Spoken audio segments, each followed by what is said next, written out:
All right. What are some of the challenges Northwestern's defense presents, especially this Yeah, first and foremost, they're not going to beat themselves. They're the least penalized team in the country. And so they play sound football, tough, hard-nosed, very stout up front.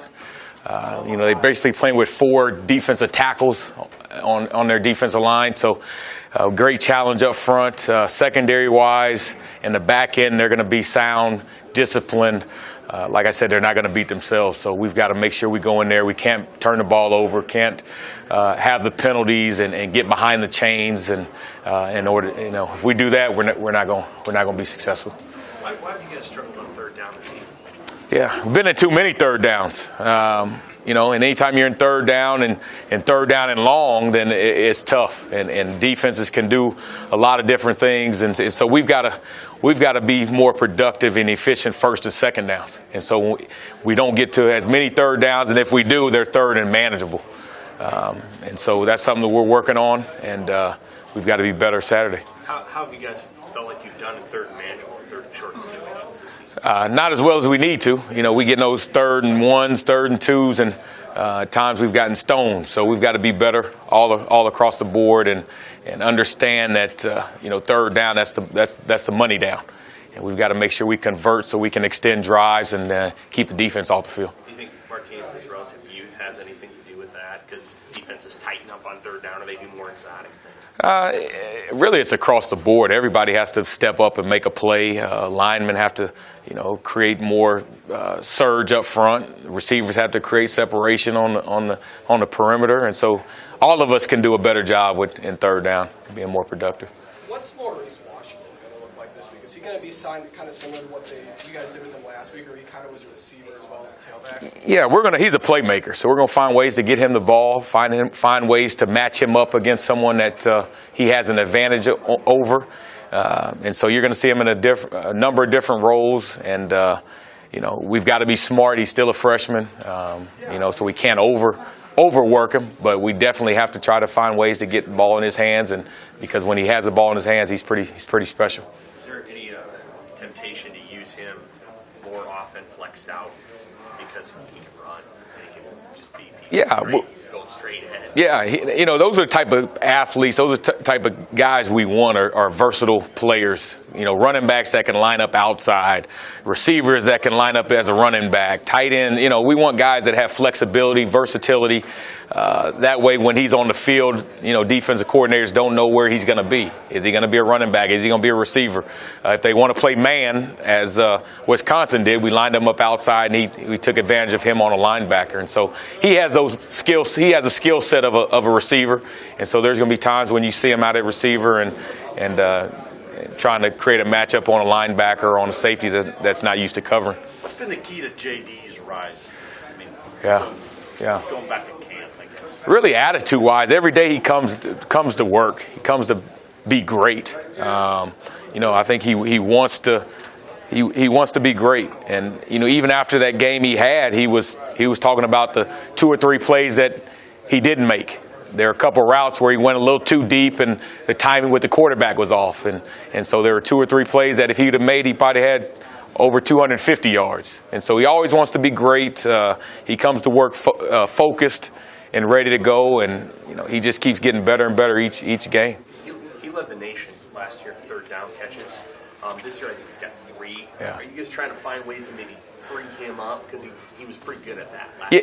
Yeah. He's just a good football player, and so anytime third down, money down, you want to make sure you're kind of targeting your top guys, and within the system, some defense they try to take away your top guys on third down, and so we've got to be smart. But we definitely, he's consistent. We know where he's going to be. Quarterback has confidence in him, and so we definitely, third down, he's a guy that we're trying to get the ball to. Stan is another guy, so we can move the chains. What different have you noticed about your offense in the second half of the game? Yeah, been a little better. That was the emphasis. This point of emphasis this week was we got to start faster. Defense, to me, did a great job last game against Wisconsin. First half, hold them to field goals. I think the first 2 possessions, the third possession, they made them punt.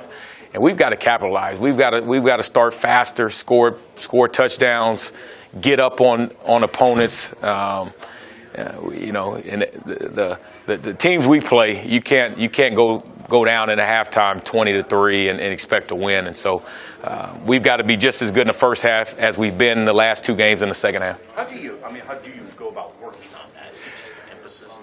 Yeah, you know, guys have to, you know, we're going to be aggressive. We've got to, you know, we're going to attack in that first quarter, but, you know, it comes down to guys making plays and when your number's called, going out there and producing and having that mindset that, you know, once we step on that field, first quarter, first drive, you know, we got to go down and score. We did that against Purdue, went down and scored, and then the next 7 drives, we didn't do anything. And so it's that urgency. Even if we score on the first drive, hey, the next drive just as important, and let's go. That play you got, JD, for the touchdown. Yeah. You guys just sort of devised that last week, or is that something you guys had in your back? No, it's actually something we've worked on. We had it against Troy. We didn't call it. So we've had reps on that play. They actually played a different coverage than we anticipated. And, you know, the offensive line did a great job of protecting Adrian, and then J.D. Beat the safety and made a play. So most of the plays we're going to run, we've repped them at some point during fall camp or during the season. And so the guys, you know, they know what to do. You guys have moved the ball, but yards per point is really close. Yeah. What do you attribute that to? Is it the penalties that you guys will occasionally get? That's one of the factors. You know, you get behind the chains. You know, we've got to be better in the red zone. You got to move the ball, and when you get in the red zone, you got to score points. I don't care how many yards you average. You know, that doesn't matter. It's all about points and scoring points. And so we've got to be better in the red zone. We got to be better on third down. You know, we can't get behind the chains on first and second down with penalties. And but it comes down to scoring points, and we've got to do a better job. Working on the red zone stuff, is that just repping it more in practice, or is that guys get a little bit more detailed? Both. Definitely repping it, making sure that the guys understand what's going to happen, what's going on, the game plan. You know, and then when we get out there, the guys have to make plays. And I think a couple times in the red zone against Wisconsin, we had a penalty here and there and moved us back, and we weren't able to score. So it's a combination of really all 3 of those things.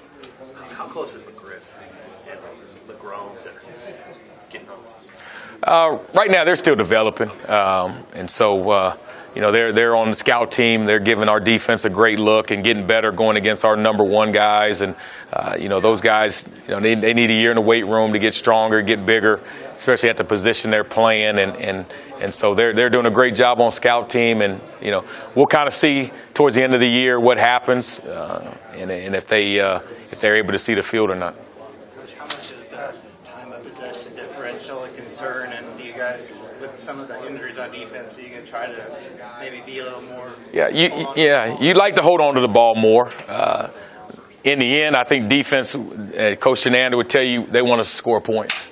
So if the time of possession is skewed and we don't have the ball, if we're scoring points, it helps them out. But we understand that, you know, we've got to maintain some drives. We can't go 3 and out and put the defense back on the field.